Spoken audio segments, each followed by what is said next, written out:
La Côte d'Ivoire a assuré sa qualification en huitième de finale de la Coupe d'Afrique des Nations ce 1er juillet au Caire. La sélection ivoirienne finit deuxième du groupe D grâce à sa victoire 4-1 face à la Namibie. Les épreuves écrites du CEPE se sont déroulées aujourd'hui. Plus de 500 000 candidats prennent part à cet examen sur toute l'étendue du territoire national. Bonsoir, bienvenue dans le 19h. Boris Odilon, merci d'être avec nous sur ce plateau.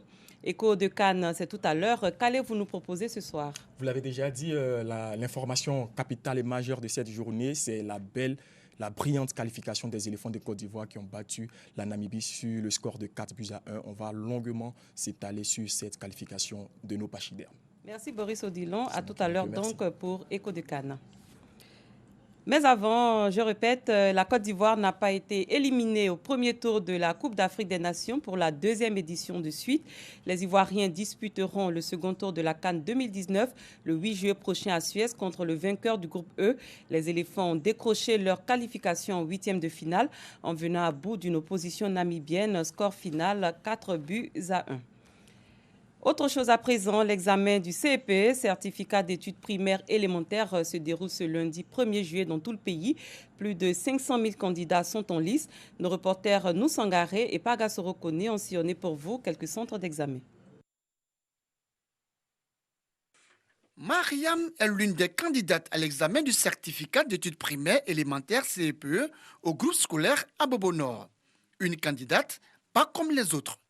Âgée de 30 ans, et mère de 4 enfants, elle a suivi les cours du soir pendant 5 années. Mes enfants sont là, ils vont à l'école.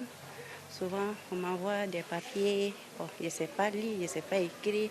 Souvent, il y a problème, je suis obligée d'attendre les papas. Donc, bon, ça me fait mal au cœur. J'ai décidé de venir à l'école. Donc, on est venu tenter l'examen pour voir. Donc, quand tu fais l'examen, là, puis tu vois que tu as reçu dans l'examen, là, ce que tu as fait à l'école, là. C'est que ça va. Dans ce centre, elle n'est pas la seule candidate libre.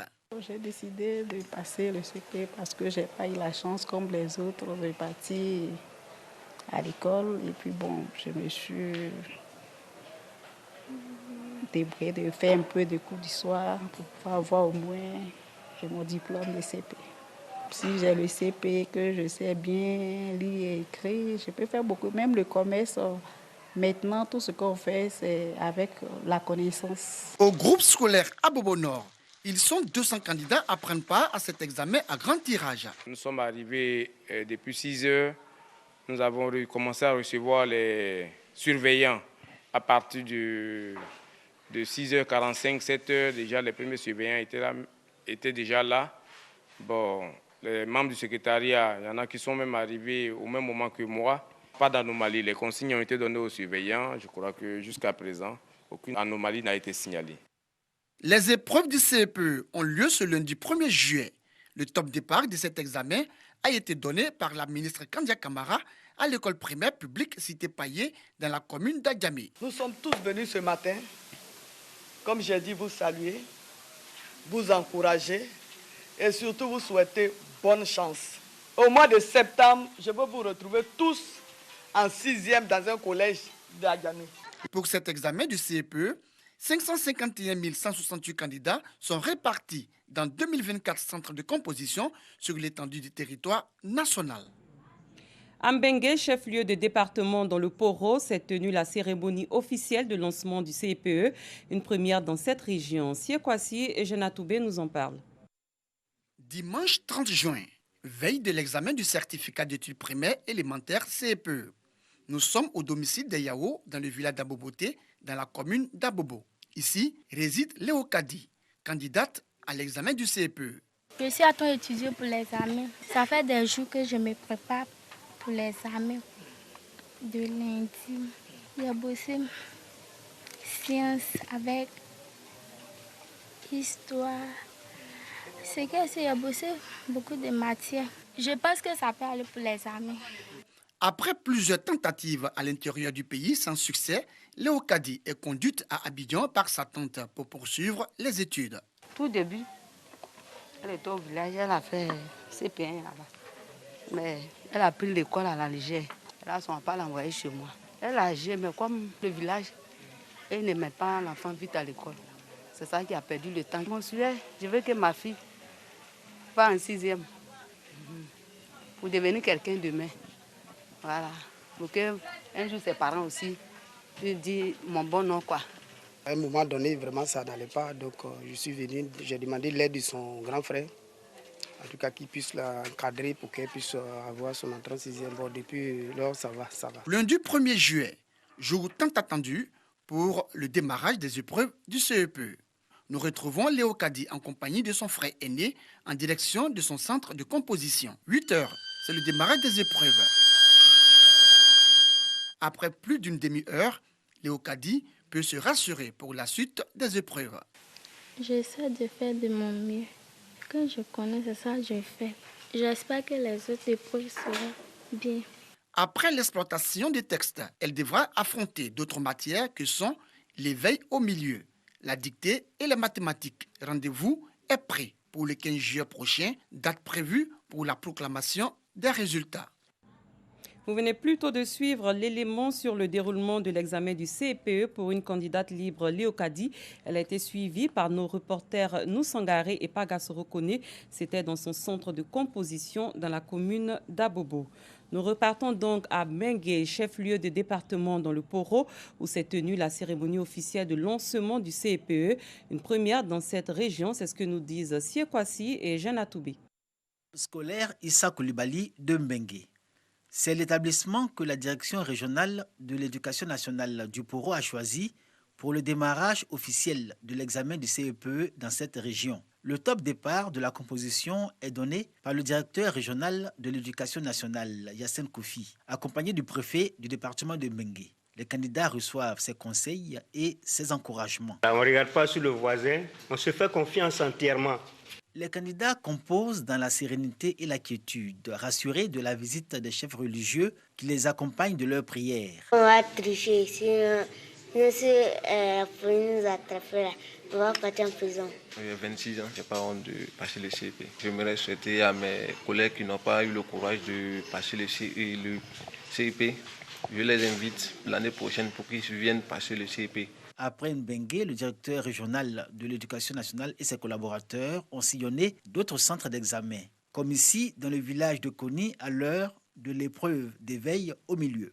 Pour le CEPE 2019, la région du Poro compte 17 435 candidats, dont la moitié composée de filles. On s'intéresse à présent à cet examen qui ouvre la voie aux études supérieures. Les épreuves orales du baccalauréat session 2019 débutent demain mardi 2 juillet partout en Côte d'Ivoire. Les candidats vont affronter les épreuves écrites du baccalauréat du 8 au 12 juillet prochain. On y va à présent pour Écho de Cannes.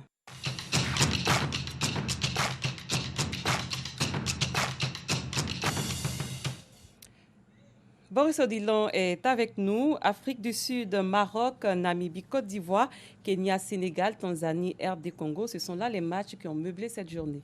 4 matchs très plaisants nous ont été donnés de voir aujourd'hui. Dans le groupe C, au stade de l'Académie militaire du Caire, l'Algérie vient de battre la Tanzanie sur le score de 3-0. Dans le même temps, au stade du 30 juin, le Sénégal et le Kenya se sont affrontés. Score final 3-0 au profit des Lions de la Teranga avec un doublé de Sadio Mané. La rencontre qui intéressait tous les Ivoiriens, c'était bien sûr Côte d'Ivoire-Namibie sur le cours de 16 heures. Elle s'est soldée par une victoire sans appel des Ivoiriens sur le score de 4-1 au stade du 30 juin. Dans l'autre position de la même poule, le Maroc a battu l'Afrique du Sud sur le score de 1-0.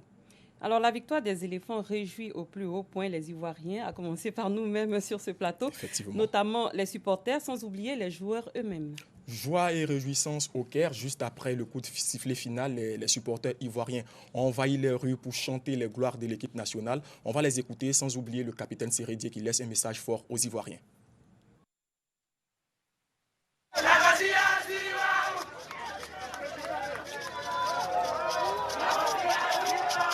Ouais, la victoire c'est tout. Voilà. La Côte d'Ivoire au deuxième tour.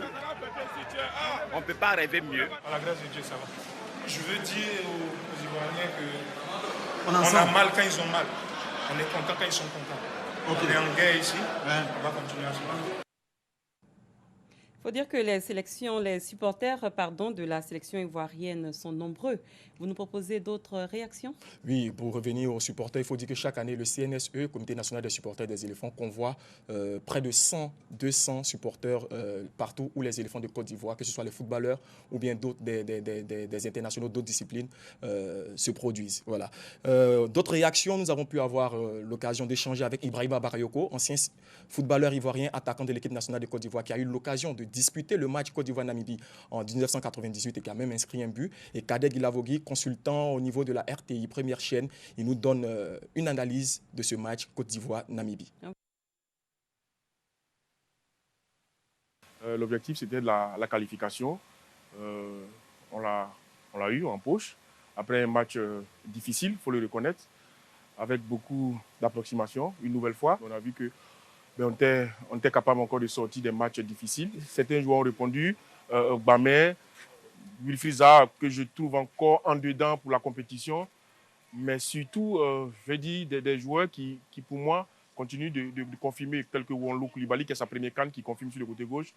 Mais surtout, un grand Sylvain Gboro, même s'il est auteur, on va dire, d'une faute qui permet à cette équipe de Namibie de croire à nouveau. Avec le potentiel que la Côte d'Ivoire a, on a confirmé notre côté positif qui est les attaquants. Je pense qu'ils ont confirmé qu'on a une attaque de feu. Il faut s'appuyer sur ça pour la suite de la compétition. On a vu Mas Gardel qui a marqué. Et puis on a vu le capitaine qui a donné le signal sur la révolte. Même en premier mi-temps, après la première mi-temps, il a réuni tous ses amis sur le terrain. Et il a motivé tout le monde. Et c'est lui qui déclenche le deuxième but.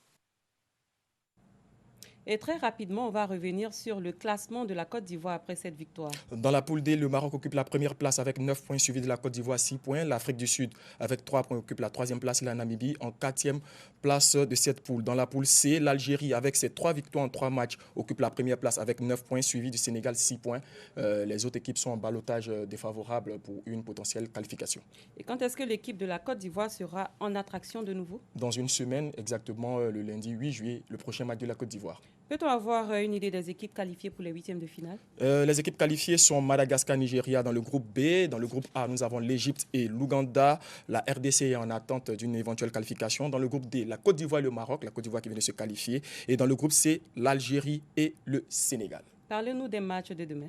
Demain, sur le coup de 16h, dans le groupe F, nous aurons l'opposition Bénin-Cameroun et Ghana-Guinée-Bissau. 2 matchs comme tous les matchs de la troisième journée de la phase de poule. Et à 19h, Angola, Mali et Mauritanie-Tunisie. Merci infiniment, Boris Odilon. On va se retrouver demain à la même heure. À nos bonnes heures. Donc, fin de cette édition. Merci de l'avoir suivi. Très bonne soirée. Les programmes se poursuivent sur RTI2. Au revoir.